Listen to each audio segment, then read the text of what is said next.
Baik, hari ni kita sambung kuliah kita untuk topik yang ketiga, iaitu pavement material. So last week kita dah belajar, kita dah habis cover topik yang kedua, dan insyaAllah hari ni seperti yang dimaklumkan sebelum ni telah banyak kali tertanya-tanya. Hari ni selepas habis kelas ni kita akan adakan kuis satu. Okay, so saya harap itu berita gembira untuk para pelajar saya. Okay, pernah nampak graf ni? Pernah. So, kalau dalam SIF analysis dia panggil graf ni adalah semi-log. So semi-log ni, graf ni awak tak boleh buat dengan menggunakan kertas graf. Okay, ini adalah graf khas di mana paksi Y dia menunjukkan persen passing dalam bentuk peratus. Persen passing 20%, 40%, 60%, 80% dan 100%. Manakala pada paksi X nya adalah menunjukkan nilai ayakan, saiz ayakan dia dalam unit milimeter. Contohnya dekat sebelah kanan ni adalah 100 mm, 10 mm, 1 mm, 0.1 mm dan sini 0.01 mm.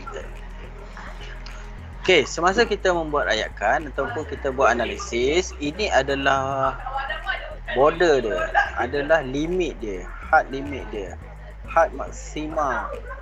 Yang bahagian bawah adalah had minima. Jadi satu sampel yang kita buat ayakan, kita buat analisis, dia punya result dia mesti berada di dalam had ini. Tidak melebihi maksima, had maksima, ataupun berada di bawah had minima. So kita nak dia mesti duduk di antara dua limit ini. Okay. So tadi untuk plotting, kalau untuk plotting kita dah tahu bahagian paksi Y ini adalah persen passing 20, 40, 60, 80 dan 100. So kat mana kita nak lihat kalau dia 10%? Kalau persen passing dia 10% duduk dekat mana? So dia duduk dekat tengah-tengah sini. Betul? Betul. Okey, ni 20, ni kosong. So 10 dekat tengah-tengah sini. 30 duduk dekat tengah-tengah sini. 50, 70, 90. Ada 110 tak? Tak ada. Tak ada 110 Dia mesti 100% passing lah. So dia tak tulis kat situ 10%, 30%. Jadi kita anggarkan dekat tengah-tengah. Kalau dia 15% duduk dekat mana? Ni tengah-tengah 10%. Tengah-tengah sini lebih kurang 15%. Kalau 25% duduk mana? Tengah-tengah sini 30. Jadi tengah lagi 1/4 daripadanya adalah 25%. So kita nak kena anggarkan. Baik, pada paksi X. Pada paksi X, kalau sini 0.01, sini 0.10, berapa nilai di sini?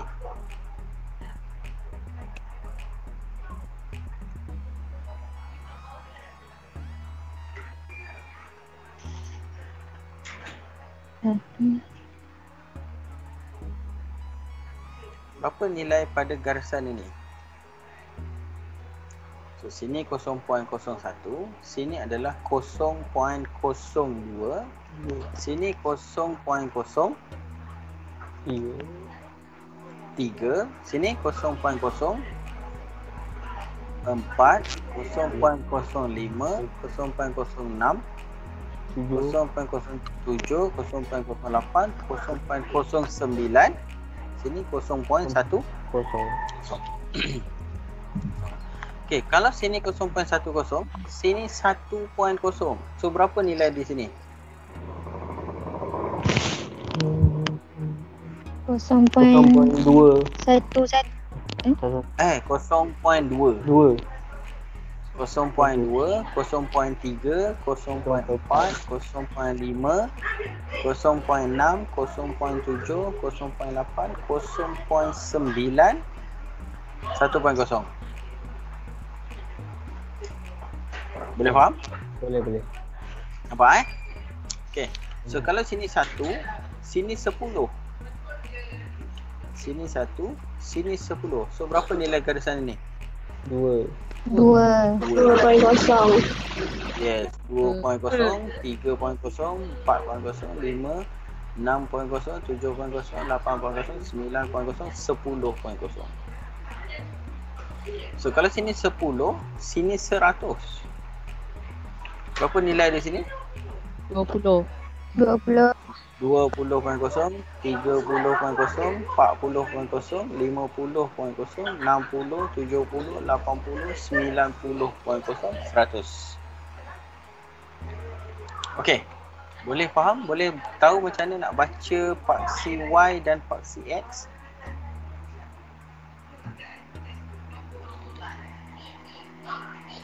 Boleh baca? Okey Boleh So yang bahagian atas ni tadi adalah upper limit, yang bawah ni adalah lower limit.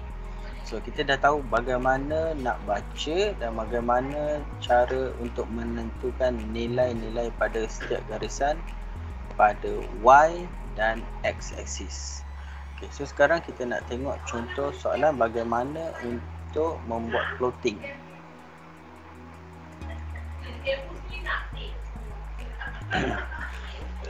Okay, how to plot road base wet mix graph. Okay. Baik, soalan ni biasa ditanya dalam test ataupun dalam final. Okay, ini adalah maklumat yang awak perolehi ketika ataupun selepas kita buat ujian ayakan. So ini adalah saiz ayakan yang kita susun. Ini pada ayakan yang paling besar 50 mm. Ini adalah ayakan paling kecil 0.075 mm. So sini adalah pen yang bawah sekali dia pen, dia dah tak ada ayak dah dia. Yang tertahan kat sini ni yang paling kecil lah. Okay, kita dah tak ayak lagi dah. So berapa total batu yang kita gunakan dalam ujian ini? Kita gunakan 16,000 gram. Kita ambil 16,000 gram aggregate, kita tuang pada ayak, so dia akan ayak. Ingat lagi macam mana bunyi ayakkan tu? Ingat. Okay, so kita akan ayak selama dalam beberapa minit. Okay, so dapatlah result dia. Ada berapa gram yang tertahan pada 37.5, pada 20 mm, pada 10 mm. Ini adalah yang tertahan. Ni yang tertahan. Row kolom yang ketiga ni adalah berat yang melepasi. Okay. So kalau pada bacaan ni semua sekali sampel kita melepasi ayak saiz 50. So semua sekali lepas. So jadi yang lepas pada 37.5 ini yang tertahan. Ini yang tertahan. Jadi bagaimana nak dapat nilai sini? 16,000 tolak dengan 647.77. 647.7. Tolak kan? Okey. Ada kalkulator? Cuba tekan dapat berapa kat sini? 1534.2.3. Okey. So 154 tadi tu 1543. Okey, tolak dengan 354. 1534. Okey 1574.33. Apa ni? Kira je lah, kira je. So sini 154 yang seperti awak nak cakap 153. Tolak dengan 3543 dapat nilai sini. Okey. Tolak sini dapat sini, tolak sini dapat sini, tolak sini dapat sini, tolak sini dapat sini, tolak last sekali tolak 1070.7 dapatlah nilai sini.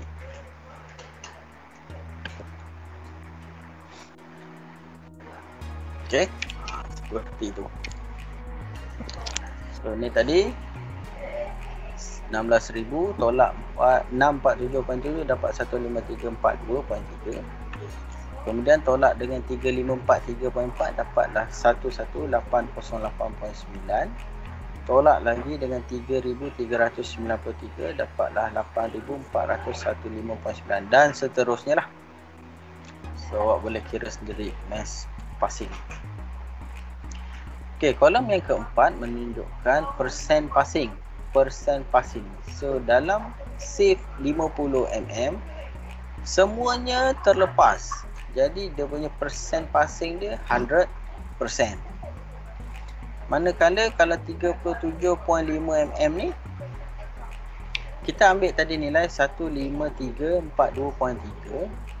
bahagikan dengan total weight tadi. Total weight kita 16,000 darabkan dengan 100%. So dapatlah nilai dia 95.95%. So convert dia menjadi 96%. Ataupun ambil satu titik perpuluhan saja. Ambil satu titik perpuluhan. Ni kalau convert kan dia jadi 96 lah. Okey, untuk save size 20 mm kita ambil nilai 15342.3 tolakkan dengan 3543.4 dapatlah 11,808.9 gram. Bahagikan dengan 16,000 darabkan dengan 100%. So kita akan dapat 73.8%.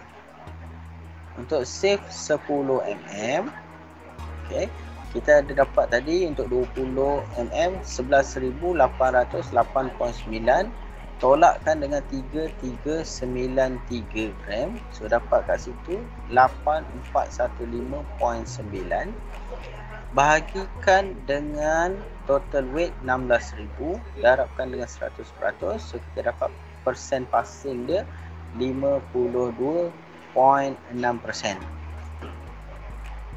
Boleh dapat macam mana nak dapatkan bacaan ni? Mass passing dan persen passing? Boleh eh? Alright, nice. Okay, good. So awak boleh kira dan completekan table ni.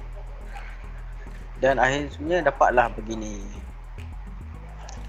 So ini kolom yang ketiga adalah mass passing. Kolom yang keempat adalah persen passing. So last sekali untuk 0.075 mm. So persen passing adalah 1.6%.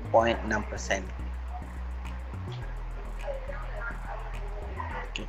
So bila dah siap complete table ni, sekarang kita nak pindahkan maklumat-maklumat ini, maklumat mass passing dan persen passing ini ke dalam graf. Okay, ini yang saya terangkan tadi. Ini adalah persen passing untuk y-axis, manakala x-axis adalah 0.01, sini 0.02, 0.03 dan seterusnya lah sehingga 0.10. Kalau sini 0.10, sebelah dia 0.2, 0.3 dan seterusnya seperti yang saya terangkan awal tadi. So ni 1, 2, 3, 4, 5 dan seterusnya sampai 10. So 10, 20, 30, 40 dan seterusnya sampai 100. Baik, macam mana kita nak buat, nak scankan betul-betul? Awak boleh buat dengan menggunakan pembaris untuk scale yang lebih detail. Bagus kalau awak buat ni. Okey, awak boleh gunakan scale pada pembaris. Okey. So kalau nak buat dia menjadi lebih simple tetapi dalam keadaan yang lebih tepat, kita buat anggaran sahaja. Okey, kita tengok bacaan yang pertama tadi.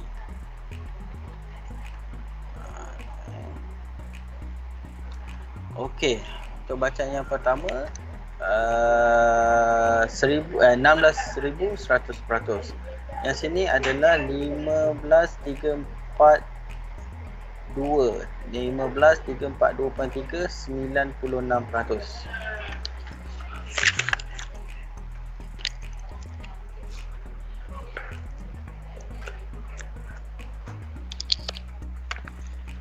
Okay, so peratus mass yang pertama adalah 1,600. So yang kedua 15342.3. So persen passing dia adalah 96%. So, kita nak tengok bagaimana dia plotting.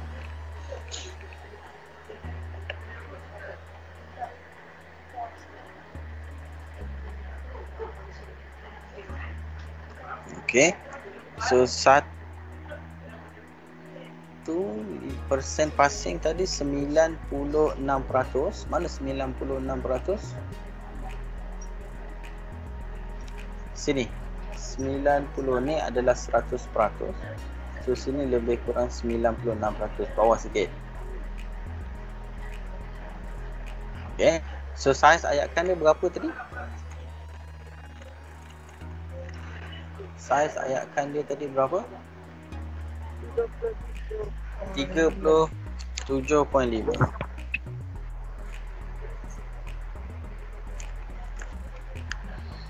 37.5 dia punya shift size dia. Jadi so shift size dia 37.5.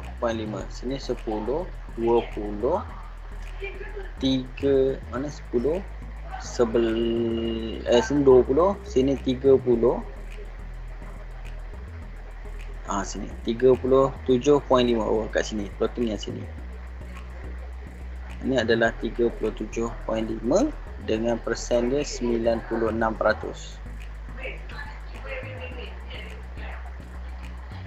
10, 20, 30, 37.5. Manakala persen passing dia adalah 90%. Okay, cuba kita nak tengok yang sini pula. Okay, sini pula dia berapa? Dia punya shift size dia berapa kat sini? Shift size dia sini berapa? 20. Okay, 20. So 20, sini 10. Sini 20. Kita nak tengok berapa persen passing dia tadi. Anggaran lebih kurang berapa kat sini? 70 lebih. Kita tengok berapa dia punya bacaan.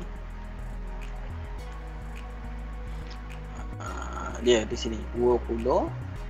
So 73.8.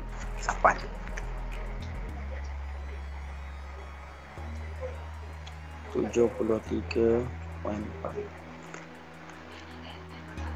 Okay, so dia dapat 37.8 di sini. 73, sorry. 73.8 duduk kat sini. Persen passing. Manakala size shift dia adalah 20 mm. Okay, kita nak tengok plotting yang sini. Plotting yang sini shift size dia berapa? 10. Shift size dia 10. Persen passing dia berapa dekat sini? Lebih kurang 50 lebih lah kat situ. So, kita tengok kat sini 52.6. Sini 10. Shift size dia, persen passing dia adalah 52.6. Boleh? Okay, 52.6. Kita tengok lagi. Kalau yang 5,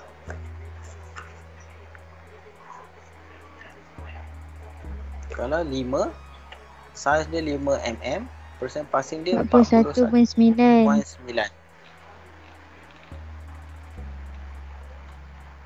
Okay, 5, 1, 2, 3, 4, 5. So persen passing dia 41.9. Di sini garis 40.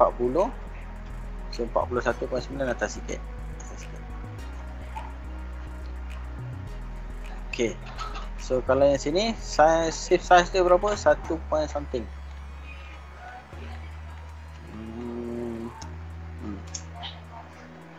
Tadi berapa? 5. So 2.36. 2.36, persen passing dia 25.8. Okay, so kita tengok adik.